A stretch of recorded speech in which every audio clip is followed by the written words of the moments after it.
this post by Montana Mama over on Democratic Underground, a website that I've read. I used to participate quite actively in years ago.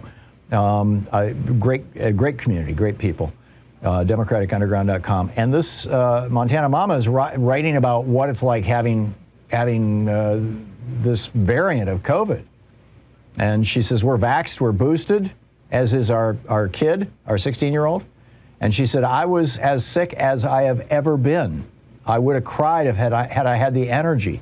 The cough is deep and painful, and I can't even speak to the headache and body aches. A skin-searing bath was not enough to keep me warm. It was just awful. How did she get it? She writes, one of our employees, who is also vaxxed and boosted, gathered with family, everyone in attendance, vaxxed and boosted, except tiny kids over the holidays. There were around 20 people. All but 2 of them got COVID. There are twin babies who are very sick at this moment. That employee sat across the lunch table from my husband at the break room at work, and that was all it took. It's been a hellish few days around here. Montana Mama writes, I don't know when I felt this horrible.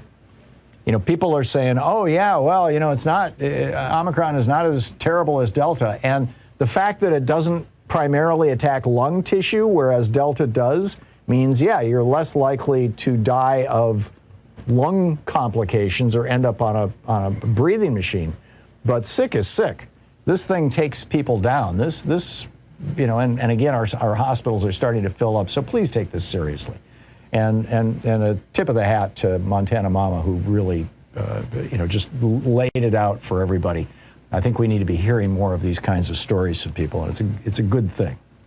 So all that said, here is your Franklin Delano Roosevelt moment for the day. This is coming out of my computer, Sean.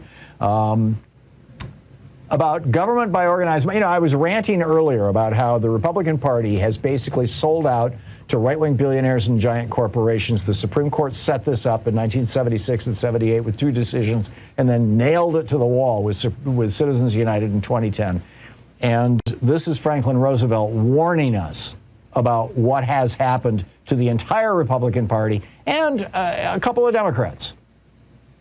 And all I have to do is make this thing play. And for some reason, it's not. Come on, you. There we go. We have to struggle with the old enemies of peace, business and financial monopoly, speculation, reckless banking, class antagonism, sectionalism, war profiteering. They had begun to consider the government of the United States as a mere appendage to their own affairs. And we know now that government by organized money is just as dangerous as government by organized mob. There you go.